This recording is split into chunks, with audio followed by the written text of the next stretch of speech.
من ترى الأنسب لقيادة تونس في المرحلة القادمة؟ النهضة. كشخص من تختاره النهضة؟ ومن ستختاره النهضة؟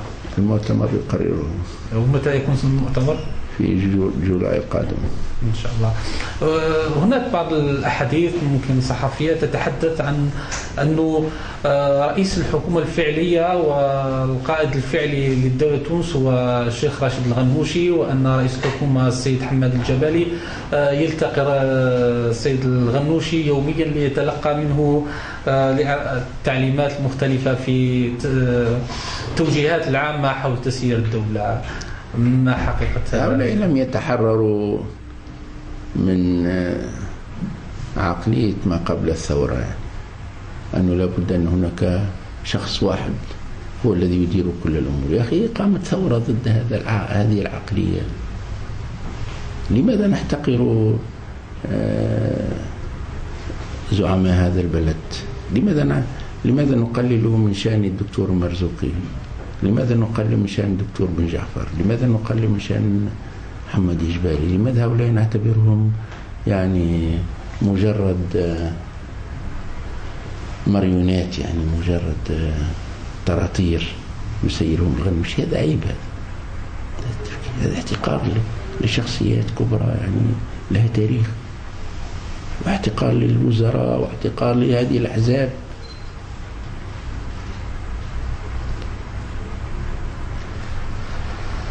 بعض الإشكالات المطروحة في الحكومة الحالية نقاش على الأقل على المستوى الشعبي، يتحدثوا عن هل في إمكانية للاعتراف بالزواج العرفي؟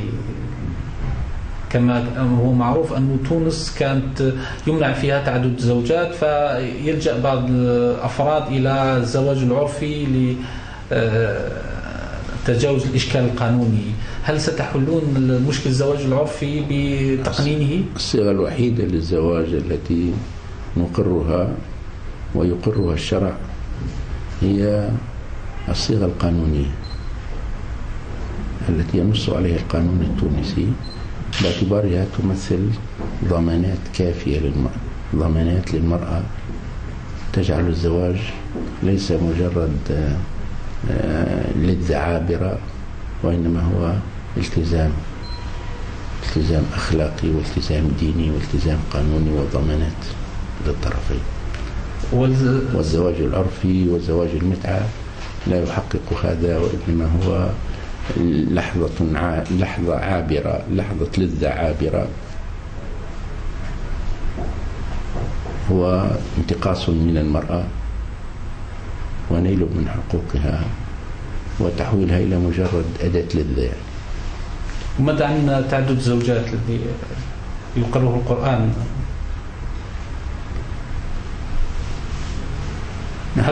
نحن لا نخالف شيئا أتى به القرآن الكريم،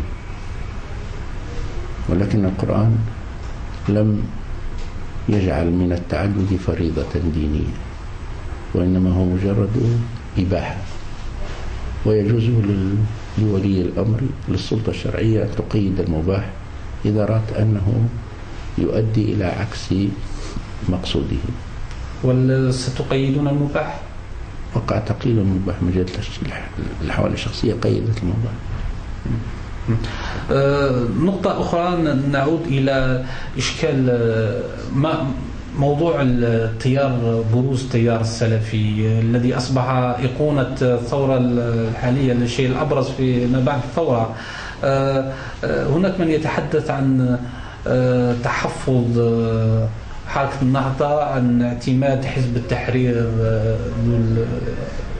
الانتماءات السلفية. هل أنتم مع فتح المجال للسلفيين للمشاركة في الحياة السياسية؟ نحن ليست هذه الحكومة هي من منعت حزب التحرير، وإنما هي الحكومة السابقة، ونحن عبرنا عن رأينا في أننا مع الاعتراف بكل حزب يتوسل إلى تحقيق أهدافه بالوسائل السلمية. خالفنا الرأي ووافقنا الرأي، وحزب التحرير ليس حزبا عنيفا، ومهما خالفناه في إيديولوجيته ليس حزبا عنيفا. ولكن في الفترة الأخيرة لاحظنا ظهور ما يسمى بالسلفية الجهادية. وزير الداخلية تحدث عن تفكيك جماعة مسلحة.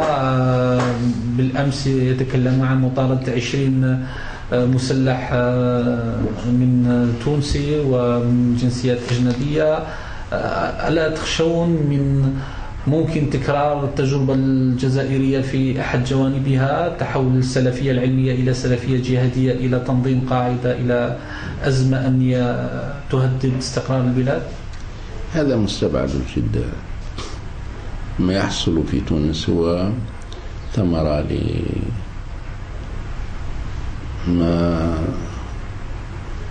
للتحولات الحاصلة في المنطقة، في الإقليم. الوضع في ليبيا لم يستقر. هناك سلاح يجول داخل ليبيا، هناك جماعات تتمسك بحقها في المحافظة على السلاح واستخدامه. ومناطق الحدود مناطق مفتوحة، يعني مناطق صحراوية مفتوحة، فتسربت مجموعات من الشباب وتسربت أسلحة، ولكنها لا تمثل ظاهرة خطيرة. البلاد تعيش حالة ثورة وحالة انتقال من الثورة إلى الدولة، وهذه الجماعات تستغل هذا حالة التحول هذه، ولكنها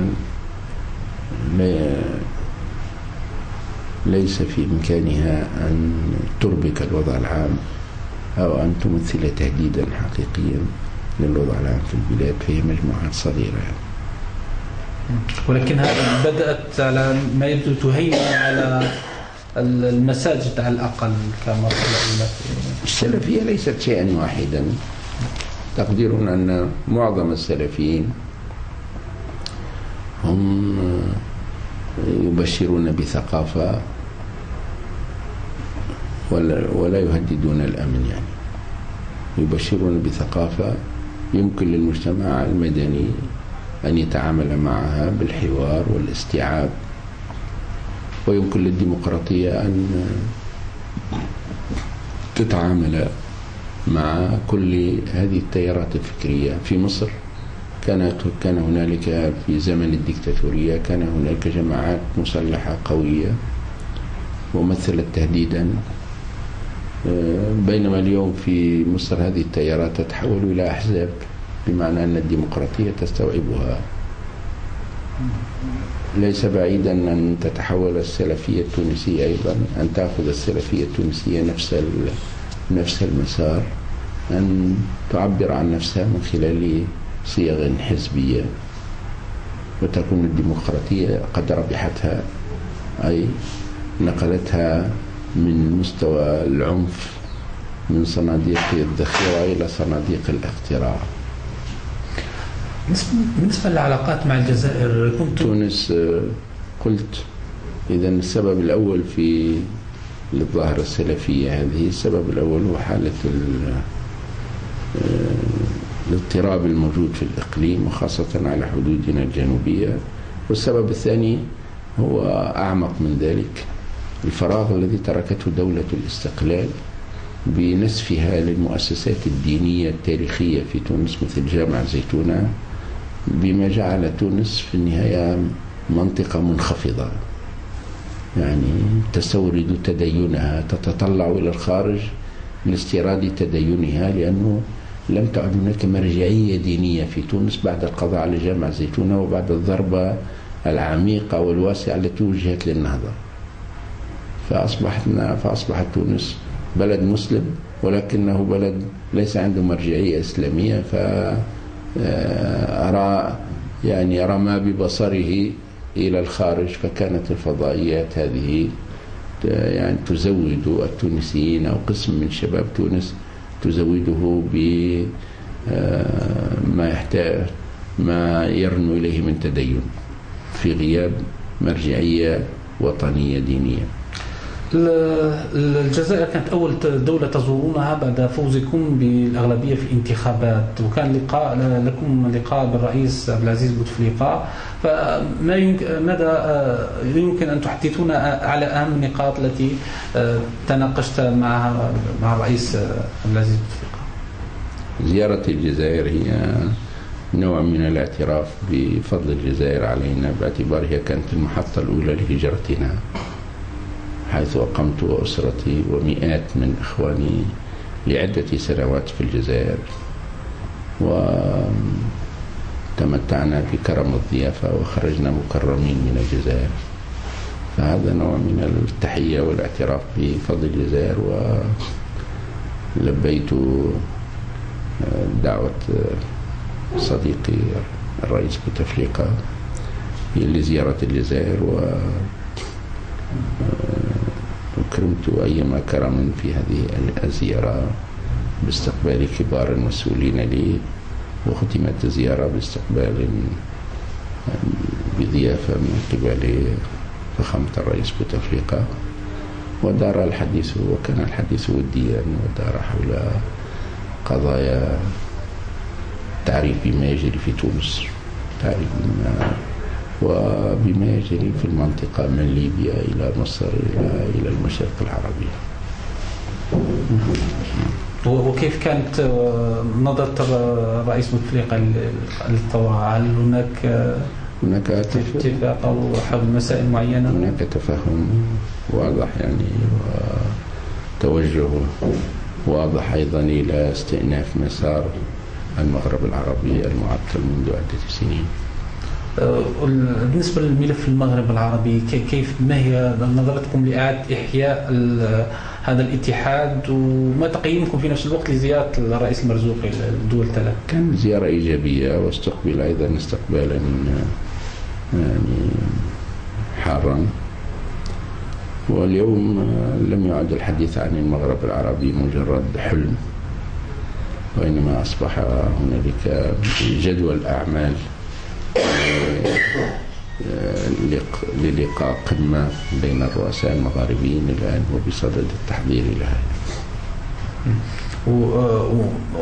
وهناك قضية الصحراء الغربية، هل التي تعيق بناء المغرب العربي، فهل لحركة النهضة تصور معين أو لحل هذه الإشكال، لحل هذه الأزمة التي تعيق تطور؟ أنا تحدثت في المغرب، زرت المغرب الأقصى وزرت الجزائر، تحدثت بنفس اللغة في البلدين، أن هذه المشكلة، مشكلة الصحراء، هي نتيجة لمشكلة أخرى وليست سبب، ليست هي التي عطلت المغرب العربي، وإنما الذي عطل المغرب العربي هو عدم الإقدام على إقامة الوحدة. لو تقدم مسار الوحدة لهمش موضوع الصحراء، بل لحل من نفسه، لأننا عندما نصبح أرضا واحدة لا تسل هذه القطعة من الأرض هي لي أم لك. الآن يسير الأوروبي يسير من فرنسا إلى حدود روسيا، لا يسأل أحد عن بلده، لا يسأل أحد عن هذه الأرض هي أرضك أم أرضي. ففي غياب الوحدة حصلت عدة إشكالات، من جملة هذه الإشكالية، ولذلك فلنعد إلى الأصل، وعندئذ المشكلات التي تولدت عن غياب الوحدة ستحل من نفسها. الربيع العربي